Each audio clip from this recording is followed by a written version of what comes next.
So welcome back to Finding Traction. Last week we spoke about the question, how fast will my recovery be? And if you listened to last podcast I did, you will remember me saying, well, it takes as long as it takes. And, results may vary. The pace of your recovery may vary.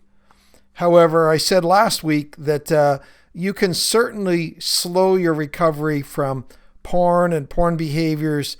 You can slow it down by not taking into account the things that we itemized last time, like banana peels to your Mario Kart, or it could cause your recovery to slip and spin and throw you off course. Another word I used was decelerators or roadblocks. And so last week, if you want to go back and listen to that, there was, 10 or 12 different things that you could do to, in one sense, jeopardize or handicap your recovery. And so today I want to flip that on its head and talk about things that you can do to speed up your recovery.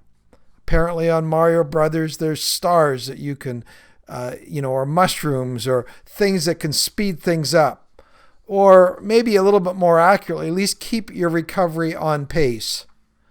I don't know if it's possible to artificially speed things up. Again, it takes as long as it takes. But if you want to keep your recovery on track, if you want to go as fast as is possible for you without getting sidetracked or thrown off course, I want to share some things which I think are vitally necessary. So today we talk about recovery stars, recovery mushrooms, or recovery accelerators.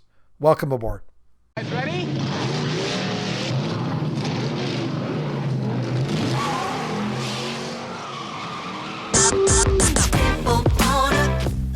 When it comes to porn, are you stuck, spinning out, or slipping backwards in your life? If so, then welcome to the Finding Traction podcast, a show dedicated to those who are looking to gain recovery momentum away from porn and toward the life and relationships they have always hoped for. Now, here's your host, Vern Tomke.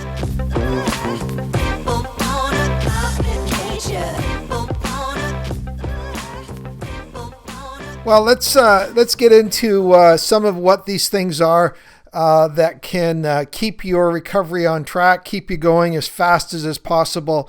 I don't know if I have them listed in any particular order. Hopefully I'll get my numbers straight this time. And some of them are, like the first one, really just the opposite side of the coin of what was a speed bump or a decelerator. And last week I said ego or pride was a major hindrance. So the opposite of that, of course, to get out of the starting blocks is you need humility. You need to be teachable. Or are you simply bound and determined to do recovery on your own terms? Do you think you know better than people who've gone before you? Are you willing to do what it takes? And that requires humility. It requires humility, for example, to open your life up to another person in a way that doesn't necessarily reflect well on you. Humility is needed in so many different areas. In the Christian teaching, they say humility is necessary to experience God's grace. God gives grace to the humble. So I guess in this situation, it would be if you're going to experience the grace of recovery, it requires humility. So that's just the first one that gets you out of the starting blocks. If you're bound and determined to self-protect, to to basically feel that you know it all, and feel that you don't want anyone to know anything about you which doesn't reflect positively on you, you're right. You're just going to stay stuck in your own best thinking. And as recovery teaching would tell you, how well has your own best thinking got you to this point? The reality is not very far. So number one is humility. Now, the second one, and you may find these interesting, I would say the second accelerator to recovery is what I'm just going to say as suffering consequences. They could be significant consequences. They could be severe consequences. This is just the reality. Consequences are a big motivator and motor to help and make one willing to apply themselves to the difficult work of recovery. Recovery takes work. Recovery does bring an element of sacrifice or pain into our lives, if I'm going to use that language. But I'll tell you what motivates us if there is a greater pain for you not changing, a greater consequences. It could be that you've lost a job. It could be that you're living in your parents' basement suite, and don't have the keys to your family home anymore.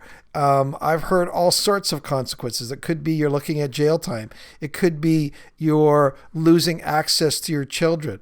And I would say potential consequences don't really count here. Why do I say that? Because all of us have the ability to fool ourselves that, I can do this without suffering any effects. This is not necessarily going to play itself out in consequences. Of course, when it happens, we go, I don't know if I ever would have started down this road if I knew the consequences. Well, I can tell you the consequences are things you're not going to be able to control. But for most of guys, and I would say the vast majority of guys, it's actual consequences that work. We always can deny that we will pay for our actions until reality sets in. Typically, the more severe the consequences, the more people will apply themselves. Pain is a great motivator. So when I say it's an accelerator, it's one of those stars or mushrooms. I'm simply saying that in reality, most guys who come to me and I ask the question, hey, what is it that makes you want to move away from porn? They will describe some sort of painful effect in their lives, which they want to avoid. They want to get over. They don't want in their lives anymore. So that's number two. It can be an accelerator. Number three, an ultimatum from a wife, a fiance, a girlfriend. And this kind of fits with the last one. And if you remember, I said last week, an enabling partner, a partner that doesn't really care, actually is not to your benefit, but the majority of guys, certainly those who are in committed relationships, oftentimes they're not willing to apply themselves until there is some kind of ultimatum from their wife or fiance. Now, you can say, I believe in commitment. I believe in even aspects of unconditional commitment. But commitment doesn't mean I'll let you do whatever you want without any effects. It's because I love you and it's because I'm committed to you that this cannot go on and I won't let it go on. In effect, your partner's saying, this is not okay for you to do this. And if we're going to continue to have a good relationship, or even we're going to continue to be married, it's conditional on you getting help and changing. I heard a statement recently that said, just saying you're sorry is a form of gaslighting or manipulation if you're actually not willing to change. And I've had many guys who their partners have said, either you get help for this or we're done.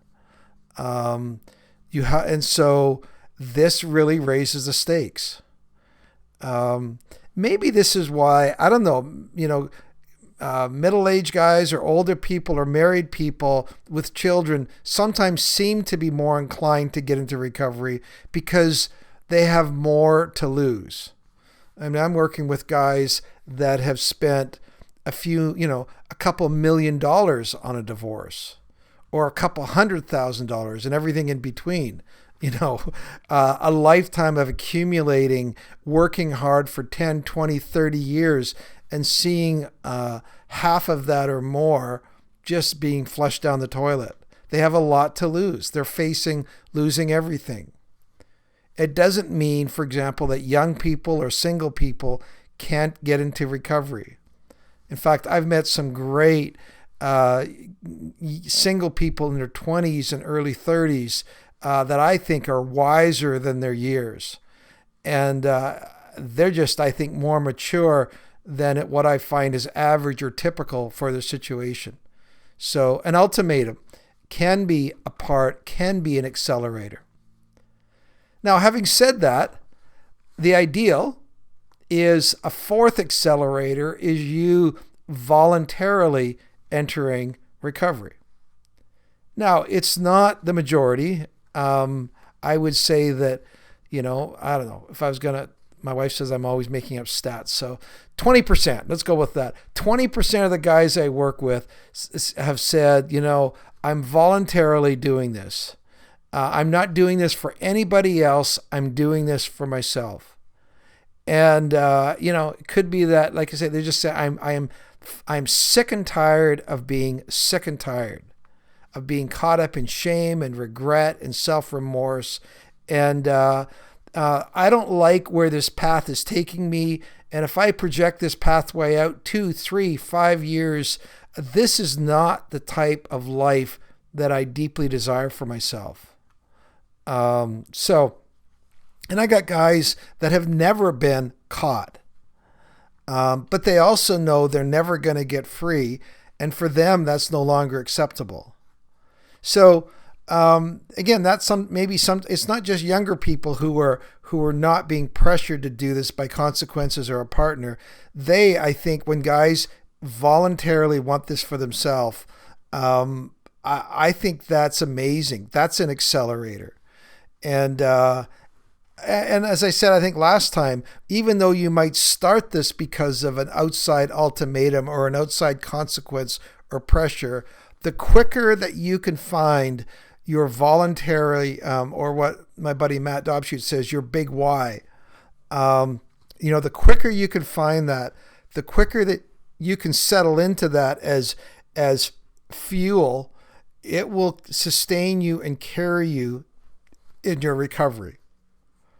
Now, number 5, so far on my numbers so far, number 5, and one of the reasons why I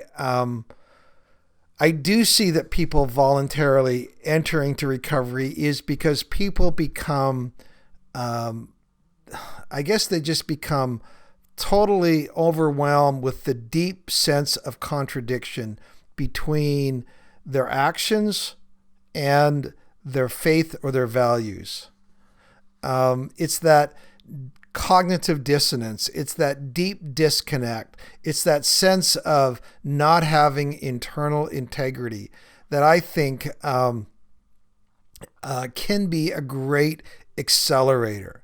Yeah, it's an uncomfortable position. I've had people describe this to me in religious language as what feels like the heavy hand of God, which presses in on them and causes them to be to experience something that I guess could only be described as sort of a spiritual or internal misery. And so it could be that. It could just be on more of a non-spiritual way. You go, you know what? These are the values. This is what I've always said I want to be true of my life, how I've seen myself. And these porn behaviors are completely contradicting. And I say I want to be safe around women, but I'm not safe in my mind. I want to be a positive force in the world around me. I feel I'm just contributing to the problems of the world. Whatever those things are, that deep sense of contradiction, that deep dissonance can be an accelerator, can keep you on track and keep you motivated. So that's number 5. Number 6, having a supportive spouse or partner. Let me just say, having a supportive spouse is very helpful, but you can recover without it. Again, these are just potential And I don't think anyone's going to have every one of these things in their lives. These are just potential things that can help you and sustain you in your recovery, or quote unquote accelerate your recovery. Having a wife who, for example, I've already said this, who is unwilling to live with your behaviors does not mean she's not supportive. The best scenario is actually both. On one hand, they're not codependent. They're not willing to put up with your crap. They're not willing to put up with your behaviors, but yet they're saying, I will support you in any way I can if you are taking this seriously, and I'm willing to be a partner. Again, they're not necessarily your accountability buddy, right? But they are a partner. For example, it sometimes comes down to simply them having passwords, or them being aware that you might be struggling and how can I help, or what's the situation that I can help you avoid. It's a helpful partner. I did a podcast, a number of, you could go back and check. It's like adversaries or allies. Again, not everybody has that. I've got the whole range of guys that I work with. Some that have super supportive partners, and others, the guys just say, I might be married, but I am on my own on this. My wife says, your behaviors, I don't want any to talk about them. You got to figure this out completely on your own. And that's also the case. But if you have a supportive partner, it helps. You are blessed if you have that. That's number 6. Number 7, friends or others who are willing to walk with you. That is huge. There's an old Hebrew proverb that says, pity the man who falls and has no one to help him up. I think that's out of the book of Ecclesiastes. Pity the man who falls and has no one to help him up. If you have others who are willing to walk alongside of you, this is invaluable.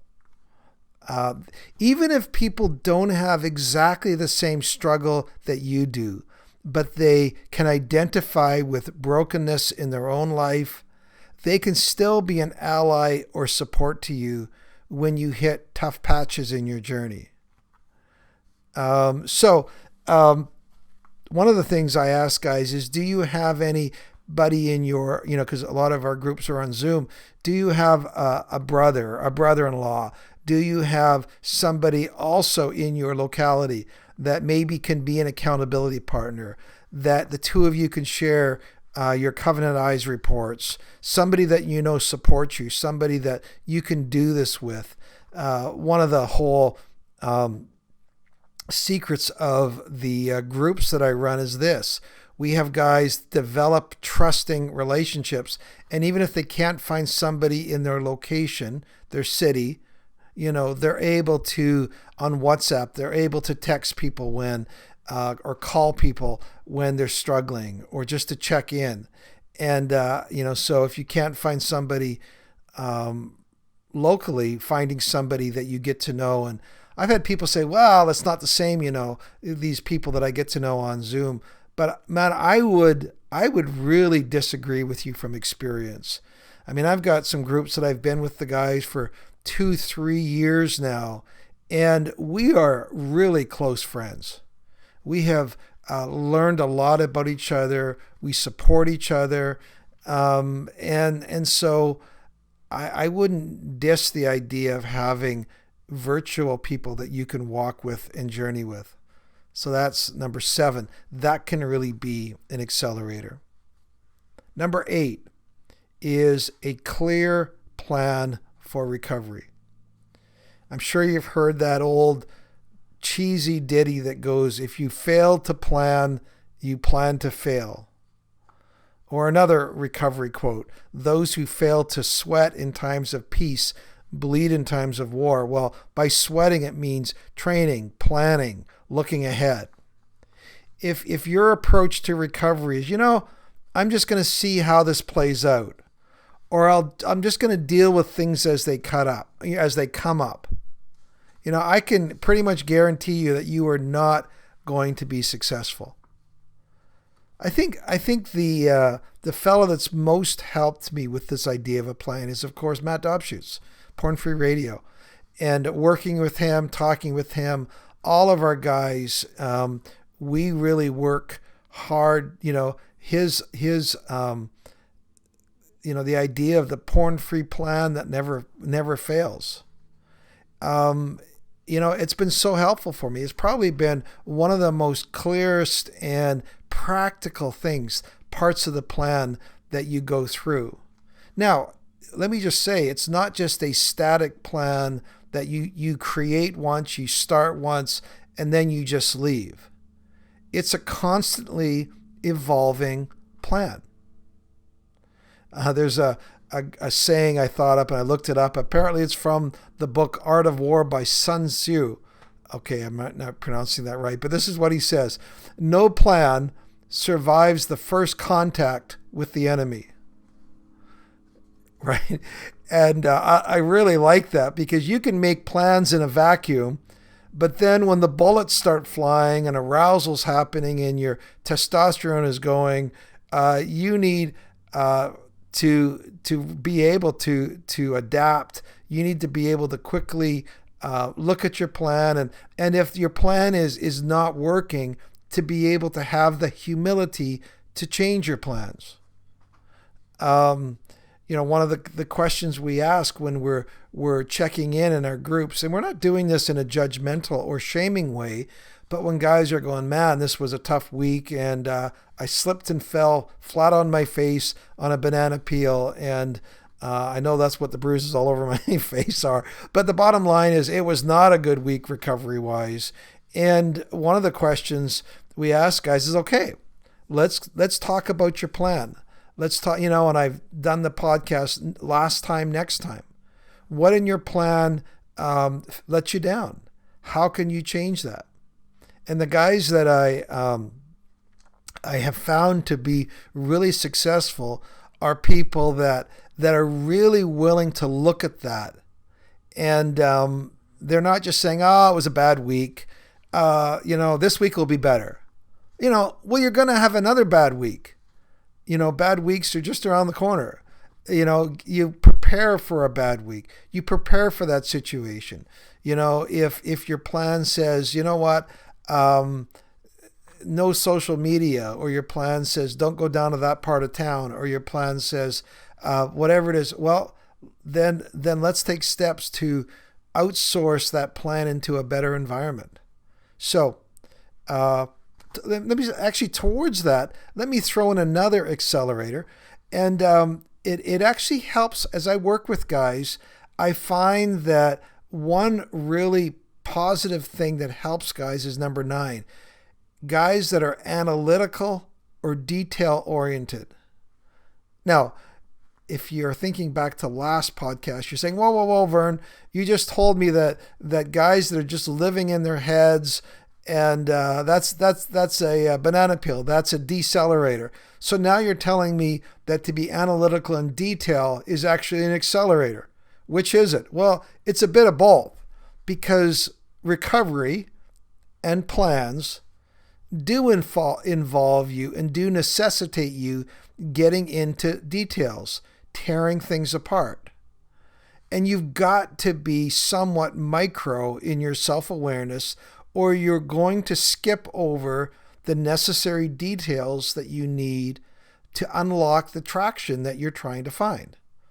Now, that could be being analytical in detail with external, just specifics, or things like technology in terms of your environment. So it could be that, but it also could be analytical or detailed around your emotions, or these are the situations that make me feel unloved or rejected or tense or stressed.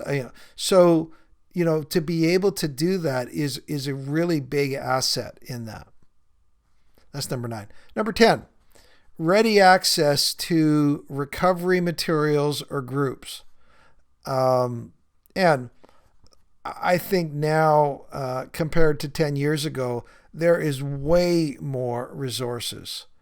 Maybe the internet has necessitated way more resources, but if a person cannot find the necessary resources, I think you're not looking hard enough. Sometimes people call me up and just say, can you give me 3 or 4 resources? It doesn't mean that they need to join my group, or it doesn't need to, my material. So I can say, well, this material might help you, or that person might help you. I have no problem doing that. My goal is there is ready access to recovery materials and groups, no matter what your challenge is.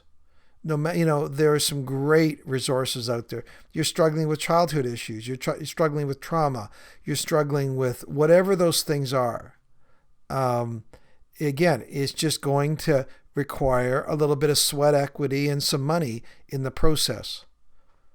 Which, of course, brings us to money. Number 11 is skin in the game. It's an accelerator. If you're trying to do your recovery for free, that costs you nothing, it's always going to feel optional to you. I'm just convinced. For me, I've spent thousands of dollars on my recovery. It's better than the hundreds of thousands I would have spent on the loss of a relationship. But skin in the game is an accelerator. Am I saying it's impossible to recover for free? No, I'm not saying that. I'm just saying that having skin in the game really helps you, reminds you that there is costs to your behaviors and your actions. I've had some guys that say, man, I am just really cheap. They describe themselves. I'm not sure that's the best way to describe yourself. I'm Scottish, or I'm this, or I'm that. I'm just a cheap person. Every time I have to pay, every month I pay for a group, it reminds me, and just bugs me that my recovery is costing me, right? And it's like, that is why I want to proceed, and I want to grow, and I want to move away from this area. I'm not saying that you always need to be in a group that costs money, but the point is, it is just a reminder, man, this is costing me something. Finally, number 12. And I would say that this is probably the surefire way to speed up your recovery. And that is helping another person, helping another struggler. And this could be somebody that's only slightly behind you or a long way behind you, but you basically see, or you meet, or you talk to somebody who's struggling, and you're not perfect. You might still be slipping and sliding, but you've picked up a few things along the way, and you realize, I'm not doing this perfectly, but I think I could be of benefit to you. I might only even be a few steps ahead of you, but do you want to work together on this?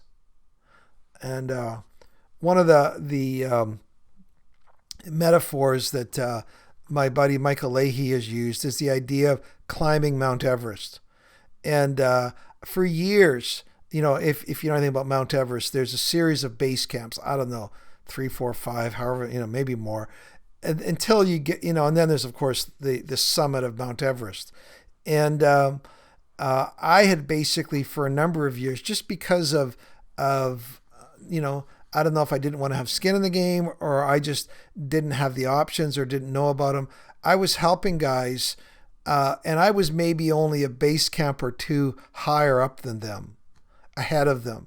But it was a huge accelerator for me, and eventually I found some guys and mentors who had been successful in summiting Mount Everest. They're going, I've actually been to the summit. I've been free, clear of porn for X number of years.